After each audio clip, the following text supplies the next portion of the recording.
Hello friends, नमस्कार। मैं हूं आपका अपना राजदीप रघुवंशी। आप सभी का इस बायोलॉजी की क्लास में स्वागत करता हूं। जैसे कि आप सब जानते हैं बच्चों, जीव विज्ञान जो बहुत ही इम्पोर्टेंट है। जीव विज्ञान जीव विज्ञान जो है, इसे हम इंग्लिश में क्या कह रहे हैं? बायोलॉजी कह रहे हैं। क्या कह रहे हैं? बायोलॉजी। ठीक है बच्चों, तो जो बायोलॉजी है यानी कि जीव विज्ञान है, विज्ञान की वह शाखा, इसकी परिभाषा देखें तो विज्ञान की वह शाखा शाखा है, यानी कि जीव विज्ञान विज्ञान की वह शाखा है जिसके जिसके अंतर्गत, ध्यान से समझना, अंतर्गत जीवधारियों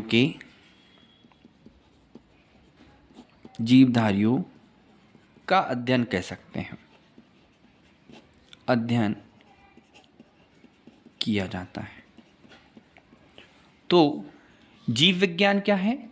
तो जीव विज्ञान विज्ञान की वह शाखा है जिसके अंतर्गत जीवधारियों का अध्ययन किया जाता है। यदि हम देखें इसको इस तरह से, बायो और लॉजी को, इसका अर्थ हम देखते हैं। तो इसे देखेंगे, इसको हम दो भाग में बांट देते हैं। एक BIO बायोलॉजी है ना, और एक लॉजी। ये जो शब्द है हमारा, जो बायोलॉजी है, ये जो शब्द हैं, इसको हम दो भागों में बांट दिया। एक है बायो और एक लॉजी में। जो बायो का अर्थ यहाँ पर होता है जीवन। क्या होता है बच्चों? जीवन या लाइफ। जबकि लॉजी का अर्थ जो है यहाँ पर है अध्ययन। क्या है? अध्ययन। अर्थ क्या है? अध्ययन है, और इसको हम कह रहे हैं स्टडी। तो बायोलॉजी अर्थात बायो, और बायो माने जीवन, जीवधारियों के जीवन का अध्ययन जो है इस बायोलॉजी के अंतर्गत हम करते हैं। ठीक है। अब प्रश्न आता है कि जीव विज्ञान, यहां पर मैंने आपको बता दिया, जीव विज्ञान या शब्द का सर्वप्रथम प्रयोग, यहीं से एक प्रश्न बनेगा। जीव विज्ञान शब्द का सर्वप्रथम उपयोग, नाम किसने लिया? तो सर्वप्रथम नाम लैमार्क नाम के एक व्यक्ति हैं। ये कहाँ से हैं? ये है फ्रांस से। और एक और वैज्ञानिक हैं ट्रेवी रेनस। ये कहाँ के वैज्ञानिक है बेटा? तो ये वैज्ञानिक है आपके जर्मनी के। ठीक, तो जर्मनी के ट्रेवी रेनस और फ्रांस के लैमार्क ने सबसे पहले जीव विज्ञान शब्द का उपयोग किया। ठीक, अब नाम के वैज्ञानिकों ने सबसे पहले इस शब्द का प्रयोग, शब्द का सर्वप्रथम प्रयोग जो है किसने किया बेटा? लैमार्क ने और ट्रेवी नेरस ने। ठीक, और ये कब किया? तो ये 1801 ईस्वी में किया। कब किया बंधु? 1801 ईस्वी में किया। यदि हम एक क्वेश्चन और यहां से देखते हैं कि जीव विज्ञान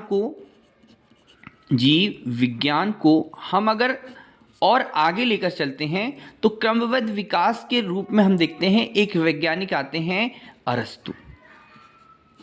अरस्तु के बारे में जो है, इनका समय जो होता है बेटा, ये 384 से लेकर 322 BC तक, मतलब ईसा के पूर्व तक।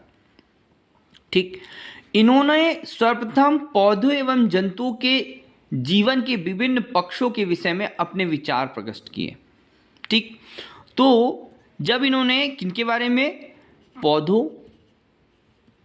पौधों एवं जंतुओं के बारे में, जंतुओं के जीवन के विभिन्न पक्षों के विषय में, यानी कि पौधों एवं जंतुओं के जीवन के विभिन्न पक्षों के विषय में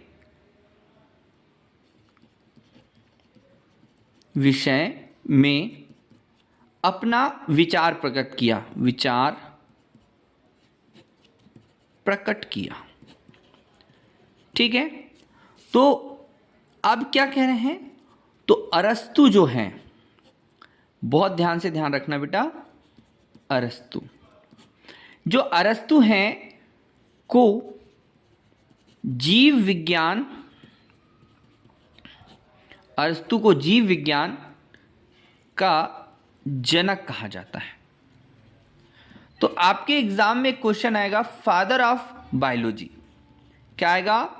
फादर ऑफ बायोलॉजी किसे कहा जाता है? तो फादर ऑफ बायोलॉजी है जीव विज्ञान के जनक को।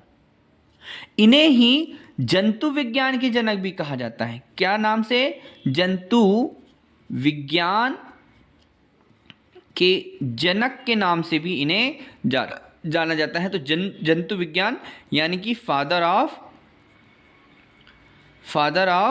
जूलॉजी, क्या कहा जाता है? Father of zoology. तो ये भी आपको यहाँ पर ध्यान रखना है, ठीक है बच्चों।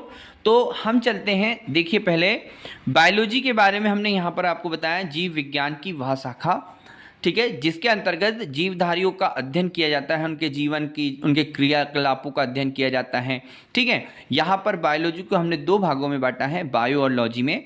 बायो माने यहाँ पर लाइफ है, जीवन है, अध्ययन माने स्टडी, यानी कि जिसमें जीवन का अध्ययन किया जाता है, ठीक है। सेल्स के बारे में जाना जाता है, हमारे बॉडी के पार्ट्स के बारे में जाना जाता है ना।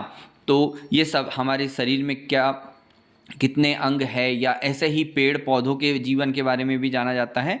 तो जीव विज्ञान शब्द का सर्वप्रथम प्रयोग जो है लैंडमार्क ने और ये जो ट्रेवीनेरस जो है व्यक्ति हैं, ट्रेवीरेनस नाम के व्यक्ति जर्मनी के हैं, कब किया? 1801 में। आगे चलते हैं तो जीव विज्ञान में अरस्तु नाम का एक व्यक्ति थे, तो उन्होंने भी इसमें बहुत बड़ा योगदान दिया, अपने विचारों को प्रकट किया, पौधे और जंतुओं के विभिन्न पक्षों के विषय में उन्होंने ज्ञान दिया, विचार रखे। तो अरस्तु को जीव विज्ञान का यानी कि फादर ऑफ बायोलॉजी एवं जंतु विज्ञान का फादर ऑफ जूलॉजी भी कहा जाता है, ठीक है। तो यहाँ पर आपको ध्यान रखना है। अब क्या है, इसे हम आगे बढ़ते हैं। अब हम आगे देखते हैं जीवधारियों का वर्गीकरण।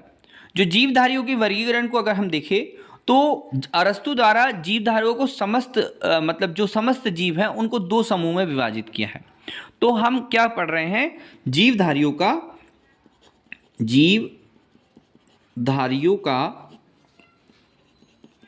वर्गीकरण। जो जीवधारियों का वर्गीकरण की बात करें तो हमने अभी अरस्तु के बारे में देखा, और जो अरस्तु हैं इन्होंने जीवों को दो समूह में बांटा है।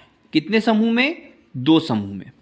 तो अरस्तु के अनुसार अगर हम जीवों की बात करें तो कितने समूह में बांटा है? जीवों को यहां पर एक है जंतु समूह और एक है यहां पर वनस्पति समूह। आपके एग्जाम में यहां से क्वेश्चन पूछा जा सकता है क्या कि अरस्तु के द्वारा जीवधारियों को कितने भागों में बांटा गया है?